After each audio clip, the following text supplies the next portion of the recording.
My girlfriend and my brother are soulmates. My girlfriend 21F and I 21M have been dating for about 7 months now. We both used to work at the same restaurant and I asked her out.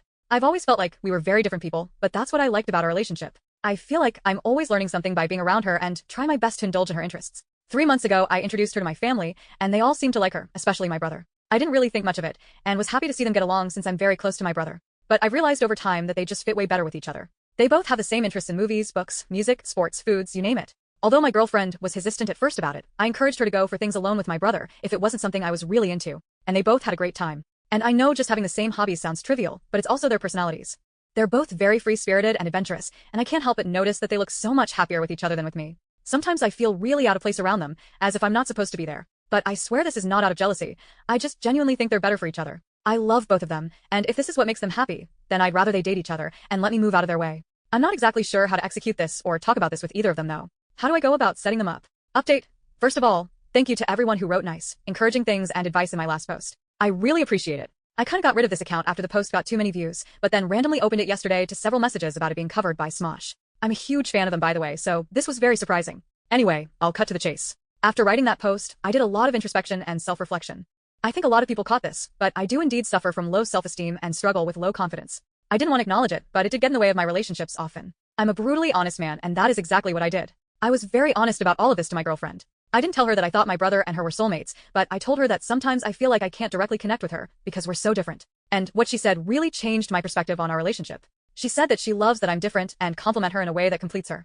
She also expressed that she would want to get more involved in my hobbies. So the past few months, we've spent time doing random things together that we individually enjoy, and it's turned out great for us. She makes me really happy, and I try my best to make her life better too. I've also met her family now, and they're all lovely people as well. We still do things together with my brother, and it's also a good time. I think at the end of the day, the root of all of this was indeed my insecurity. It really wasn't about my brother because I think I would have been insecure if it was a friend or really anyone else. Besides, it is true that I enjoy my brother's company because of the kind of person he is, so it has made sense for me to be with someone who is similar. It attributes more to the fact that she fits really well in my life. I've also come to realize that I was looking at this from a very trivial perspective. My girlfriend is so much more than her hobbies and interests, and there's so many other things about her that actually set her apart from other people in my life.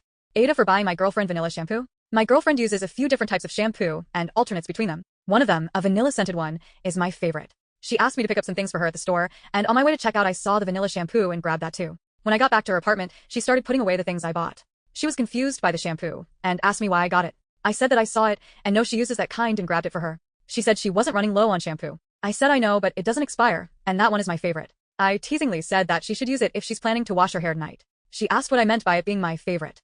I said I like the way it makes her hair smell like cookies. She looked a little weirded out. I asked her if she was okay. She said it was weird that I sexualized her shampoo. I said smelling nice is sexy. Asked if she thinks I'm sexier when I used nice smelling soaps and deodorants. She said not really, as long as I don't actively smell bad.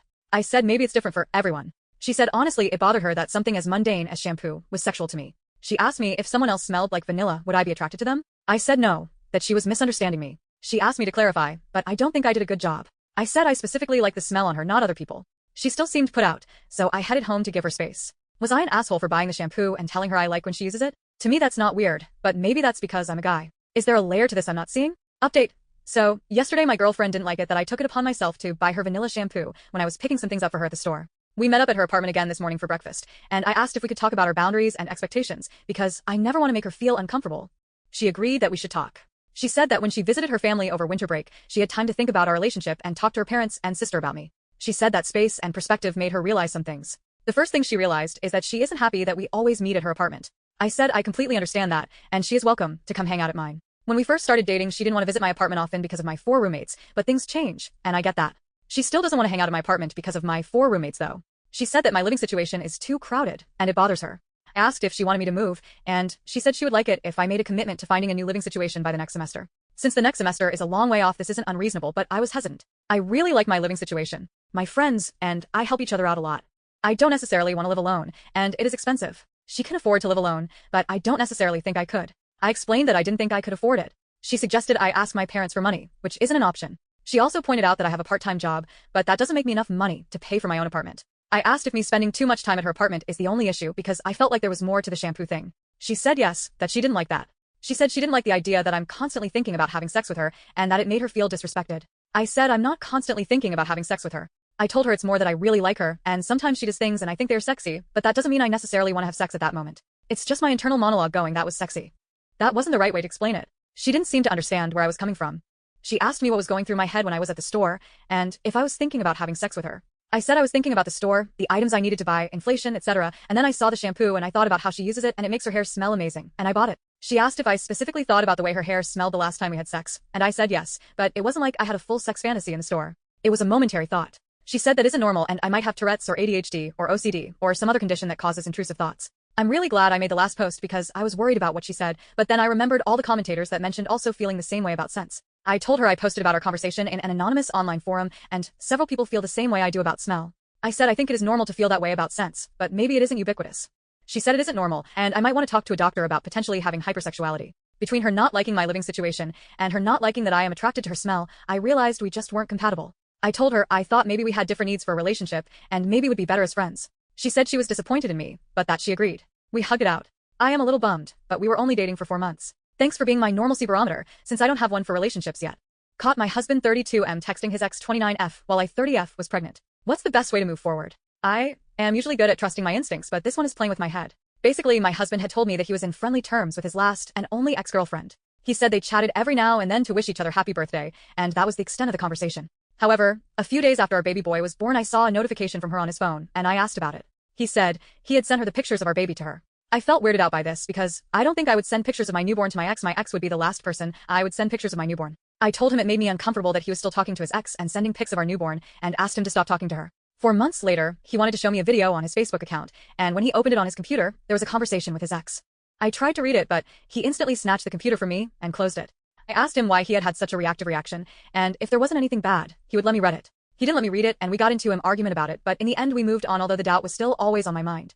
Fast forward again, and now our baby is 1 year old. My husband left his phone unlocked when he went to the bathroom, and I don't know what came over me, but I saw my chance and I took it. I read through his messages on WhatsApp with his ex, and basically, he had been messaging her for a 2-month period while I was pregnant. The conversation basically was them talking about our pregnancy for a bit, but then it almost seemed like talking about the pregnancy was more of an excuse to chat to each other. They talked all day, every day for 2 months. I was away for one of those months visiting family, and they even had calls during that time. In various occasions, she would ask him where his wife was, and he would say that I was sleeping or that I was away or out with friends. They started talking about their past together, and she basically said to him that if he just said the word, she would get back together with him, without thinking it twice. He never said the same thing back, but he also didn't put a stop to the conversation. He sort of entertained it and just said he was in an awkward position, but that he understood where she was coming from and wanted to keep in touch with her regardless of our marriage and our soon-to-be-born baby. She kept saying she was so happy that they had kept in touch and that they had such an amazing connection. At one point, she asked him if he was sure it was okay to be having those conversations as he had a wife, and he said to her, "Don't worry, you're not the one doing anything wrong." They also sent each other pictures throughout the day of what they were doing. The thing that annoys me the most is he was sending her the same pictures of his day as he was sending me. Like, WTF, man. After a while, he stopped replying to her. I confronted him about the messages when I saw them, and he tried to play it down like it was nothing, and his excuse was that they both had to have those chats calls because they were trying to get closure before our baby came. But her messages full-on said she still wanted to be with him. So, I don't know what to think. On one hand, I feel so much fucking rage against him and her, and the thought of them flirting while I was pregnant makes me feel so down, and I feel like they were almost laughing behind my back. It honestly makes me feel like such a loser. On the other hand, I can see he stopped replying when I asked him to, and he seems to know what he did was wrong and has been super apologetic and says I'm the only person he's actually ever loved and only wants to be with me and that he'll never do anything like that ever again. I asked him to never talk to her again and to delete her from his phone and his social media. He did it without any hesitation and has been trying to be very reassuring ever since.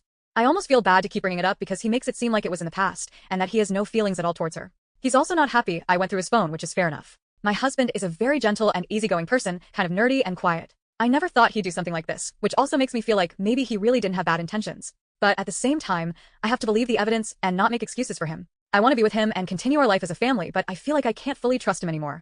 I try to be fine with him and move on, but then the thoughts of the messages come back to me, and I get angry at him again. What's the best way for us to move forward in our relationship given the circumstances? I wanted to give an update on my previous post. I read back on my original post, and it's eye-opening for me. It makes me realize I had quite low self-esteem and have been so codependent on him for so long.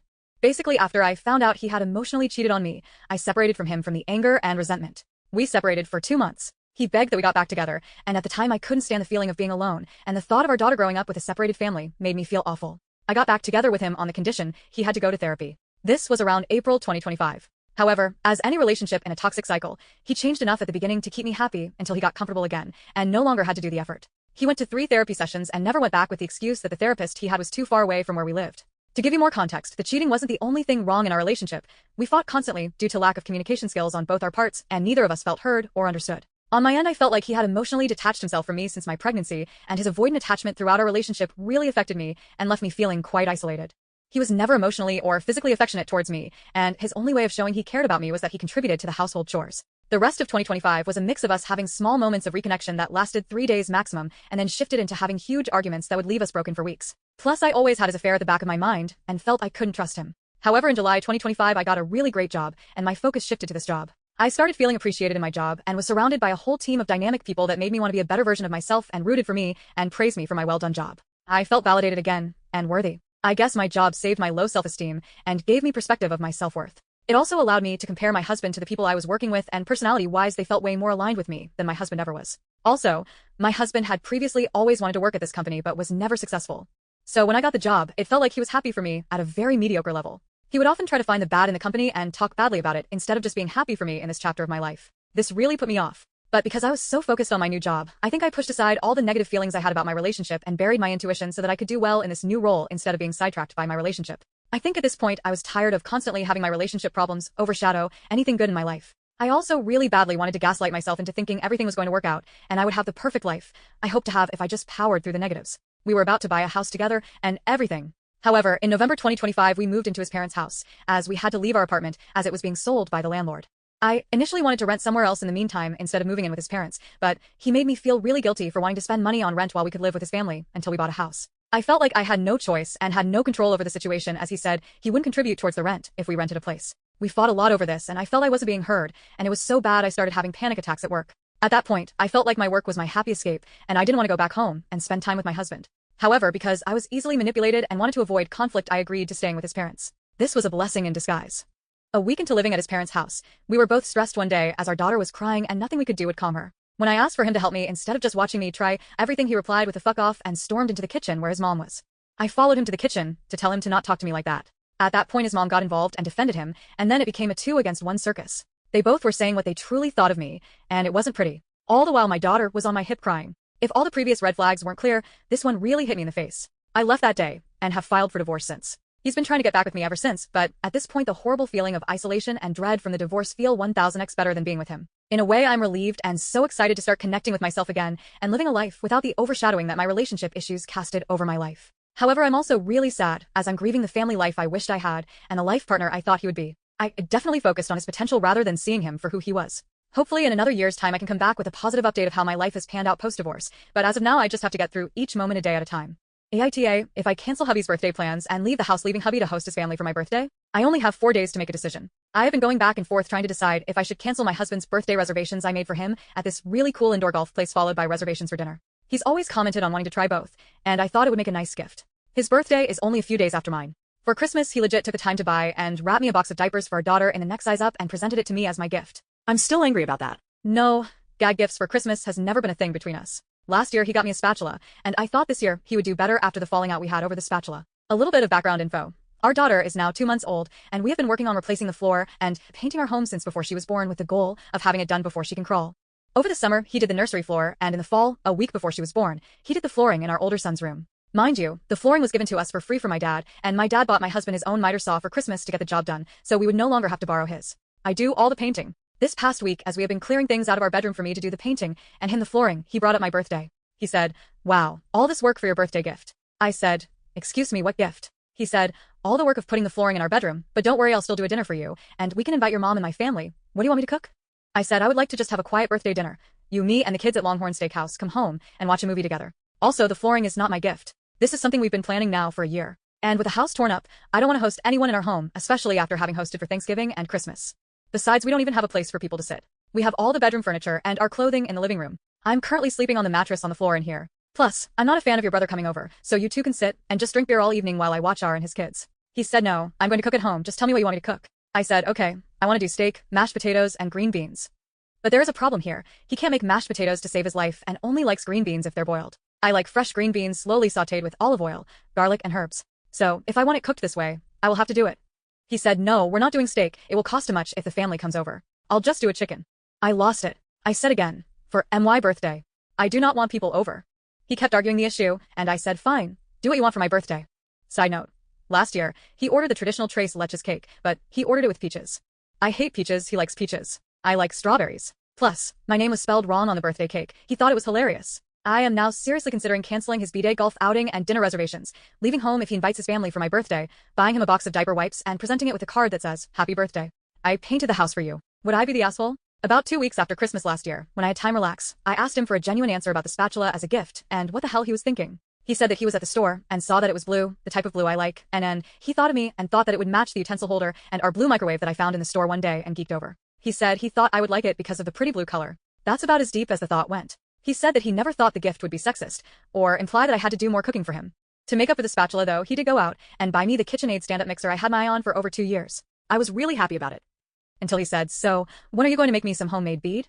We had to talk about never, ever buying kitchen appliances for someone as a gift unless directly asked for. That kitchen things used by the whole family is not a gift for one person. When I am no longer angry about the diapers, I'll be able to calmly ask him, after the 2024 Christmas spatula debacle, "What the hell were you thinking gifting me diapers 2025? I mean, hell, I'm thinking if this is how it's going to be, we might just make it a pact to buy each other practical gifts for the home. No more disappointment that way." Update: birthday plans. I have since logged in and canceled his birthday golf outing and dinner reservations for next week. Tomorrow is my birthday and his day off work, so he will be watching baby as I have also booked myself for a 90-minute massage. After that I will be stopping by Starbucks for my favorite drink and 1 hour of uninterrupted time with my new book that my son got me for Christmas. Then I will be picking him up from school and taking him to go see a movie. I will round off the day by coming home, taking a long hot bubble bath, ordering DoorDash and ending my day holding baby girl. That sounds like an amazing birthday to me. For him, I will just be getting him a card that reads, "Happy birthday, I painted the house for you." The bag will contain a case of diaper wipes. If he looks disappointed, I'll just tell him, I canceled the golf outing and dinner reservations and instead go this bulk pack of wipes, the perfect gift to accompany the box of diapers you got me for Christmas. He will get the message. Divorce. As for the people advocating for divorce, kicking him to the curb, leaving with the kids in the middle of the night, claiming that he isn't a good husband to me and father to our baby, please know that you only got one little glimpse into our life.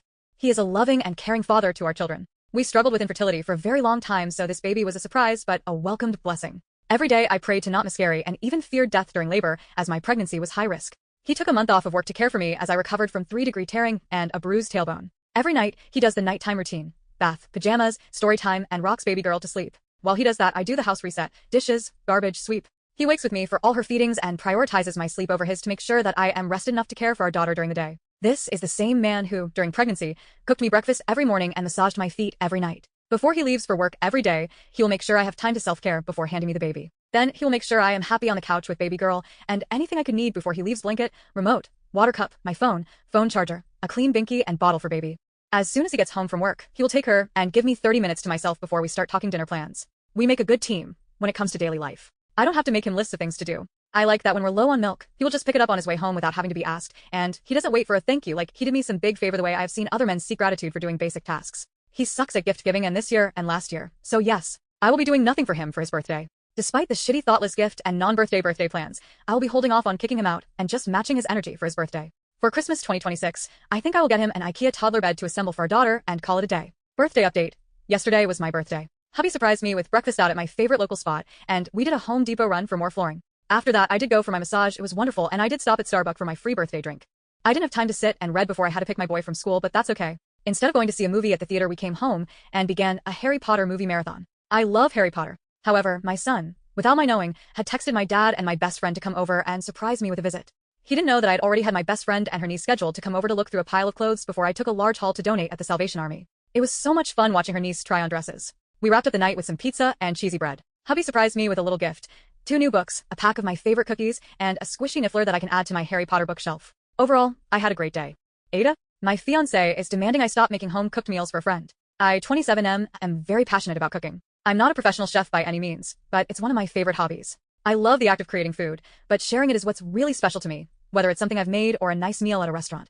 My girlfriend, 27F, is pretty picky. She won't even touch a majority of the things I cook or split most meals at restaurants, and that's fine. It's the way she's been reacting to other people enjoying my food that bothers me. A good friend of mine, Jace34M, is a truck driver. I don't get to see him as often as I would like, but when he comes home, I always make it a point to feed him well. It's fun for me to plan. It's also really fulfilling in a way. It makes me feel this sense of warmth, making something for him. I know that being on the road so much can be tough, so when he's here, I want him to feel grounded and at peace. Basically, I'm giving this man all the comfort food. Jace is always so appreciative and makes jokes about coming home to his wife. He should be back home in just a few days, and I mentioned to my fiancé that I had a whole menu planned. She got upset and basically told me that she didn't like how I went above and beyond for him. I've held my ground and said it's important to me, but her comments have started feeling a little less aimed at her own discomfort, and more so just derogatory towards me. Ada for wanting to keep cooking for him? Update: my girlfriend and I are currently on a break. I don't think I consciously realized it, but some part of me must have known how close we were to a breaking point. Otherwise, I don't think I would have written or posted my original question. I was making chicken breast for Jace on Friday. Whenever he gets back from a job, he'll go home and crash for a few hours. I like to time things so his meal is hot and ready when he wakes up. I had left the kitchen while it was cooking, and the oven was off when I came back. I asked my fiancée if she had done it, and she said yes. This resulted in easily the worst fight we've had. I ended up asking for the engagement ring back. This goes beyond me feeling unappreciated. This is her actively undermining something I'm passionate about. It feels like contempt. This is supposed to be a temporary break, but I really don't feel any sadness over not having seen or talked to her the past few days. I don't know where to go from here. A very big part of me just wants to be done. Final update. Just wanted to drop some final reflections as we enter the new year. Thankfully, I'm in a totally different place now than I was just midway through 2025. Leaving my previous relationship was one of the best decisions I've ever made. No longer being with someone who actively disliked my personality at best and had contempt for me at worst feels like a weight lifted off of my shoulders. The holidays were always difficult since I love cooking for my family, and my ex would usually complain that it wasn't something she would eat. This year was peaceful. The company Jace works for tries to get all their men home by Christmas. He then used the PTO he saved up to stay home through the new year. I got 2 very happy Christmases with my family and his. I got to spend time with his mother again, who I adore. Then we had a pretty quiet New Year's Eve together. It feels good to have my self-esteem back, to not be with someone who tears me down. Truthfully, that relationship just felt like character development to get here, to a much happier and calmer 2026. I appreciate the people who gave me genuine advice and didn't try to paint my past actions as malicious, since they never were. AITA for ending my relationship, asking my boyfriend to move out immediately, and setting firm boundaries around his dog and finances. I am 23F and recently ended a nearly 3-year relationship with my boyfriend, 24M. When I finally ended the relationship, I told him I wanted him to be out of my home by the time I returned later that day, and he packed his belongings and left on his own accord. I have since been criticized for being too harsh, especially regarding his dog and unresolved financial issues, so I am looking for outside perspective on whether my boundaries were unreasonable. When we first started dating, we had already known each other for some time and had an established level of trust. At the beginning of our relationship, he had just lost a job he had held for about 4 years. Over time, he moved in with me, and we agreed that once he found and retained a job, we would split expenses evenly. That never happened. From that point forward, I took over all weekly expenses, including rent, utilities, groceries, transportation, and general household costs. I continued covering everything partly because I needed to keep my household stable and partly because I wanted to make it as easy as possible for him to focus on finding work. Over the entire relationship, he held 3 jobs total, lasting a combined 6 or 7 months. The rest of the time, I was the sole provider. Over the course of nearly 3 years, I feel I consistently went well beyond my fair share to maintain stability in the relationship. Despite repeated efforts to be patient, supportive, and reduce pressure so he could contribute, the responsibility never became balanced. About a year ago, I ended the relationship after discovering he had been messaging other women online trying to meet up. We were broken up from November 2024 to February 2025. During that time, I felt more independent and less stressed. We eventually reconciled after he promised to apply for jobs consistently and contribute financially. As we approached nearly a year since reconciling, none of those promises had been kept. Over the past month, as it became clear that nearly a year had passed without follow-through, I clearly communicated that I needed to see effort, even something as basic as applying for jobs online because I was struggling financially and emotionally. Nothing changed and I became burned out. During our relationship, he brought his dog to live with me, but was always clear that the dog was his, not mine. I accepted the dog into my home with the understanding that he was present and responsible for the dog's care. When I ended the relationship and he moved out, the dog remained with me temporarily. I agreed to care for the dog until the food ran out or until the new year to avoid putting the dog in a bad situation. Communication around the dog has been inconsistent. He does not currently have stable housing and has asked for extensions without providing concrete dates. The dog escaped once by opening a sliding glass door, which required me to kennel him for safety. I work very long hours, typically 56 to 70 hours a week, and during those hours the dog must remain kenneled. He is not used to a kennel and cries for long periods, disturbing my sleep and my neighbors. I do not believe this is a fair or sustainable quality of life for him, and it made it clear that keeping the dog here long-term is not in his best interest. I told him clearly that I cannot have the dog in my home past December 31st and asked for a plan by December 29th. If he or a family member cannot pick the dog up, I said I would move forward with rehoming the dog or surrendering him to a shelter, so he can be somewhere stable. There are also unresolved financial and property issues. During our relationship, he lost a phone his parents had paid for at a friend's birthday party I attended. I purchased a replacement phone on my own plan because I felt responsible and wanted to help. The phone and service are in my name and cannot be recovered even if the phone is returned. When he moved out, he took a television that belonged to him and a Puffco device that belonged to me, which he claims was a gift. I offered clear options to resolve this fairly.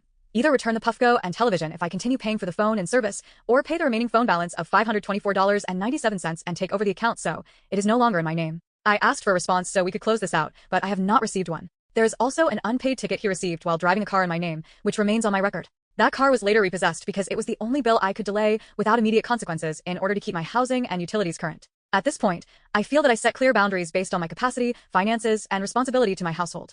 I am trying to resolve these issues in a way that avoids further instability or harm, even though that means making difficult decisions. Ida? I am posting this as an update because I followed through on what I said I would do, and I am still being told I was wrong for not continuing to extend myself. Zeus is my ex-boyfriend's dog. When we separated, he left Zeus at my home and communication became limited almost immediately. I work long hours, already have my own dog, and was clear from the start that I could not care for Zeus indefinitely. I gave my ex multiple verbal and written notices that I needed a concrete plan and a firm pickup date. I clearly told him I could not keep Zeus past December 31st. This was communicated more than once and in advance. I did not move the deadline or surprise him. Instead of a plan, I received repeated requests for more time with no timeline. He told me he was saving for a kennel and supplies, but also told me that if he picked Zeus up, the dog would have to live outdoors in a makeshift setup because he is not allowed to have dogs indoors where he is staying. Zeus has been an indoor dog his entire life. There were also serious practical and safety issues while Zeus was under my care. Zeus escaped my home a total of 3 times because he can open doors. Each time, I had to stop everything, search for him, and wait for him to be found and returned by Good Samaritans. In total, I missed over 16 hours of work dealing with these incidents. On one occasion, I chose not to kennel him because I felt bad, and he had explosive diarrhea throughout my home. I had to deep clean my carpets myself and ultimately dispose of my $200 carpet cleaner because it was contaminated with feces.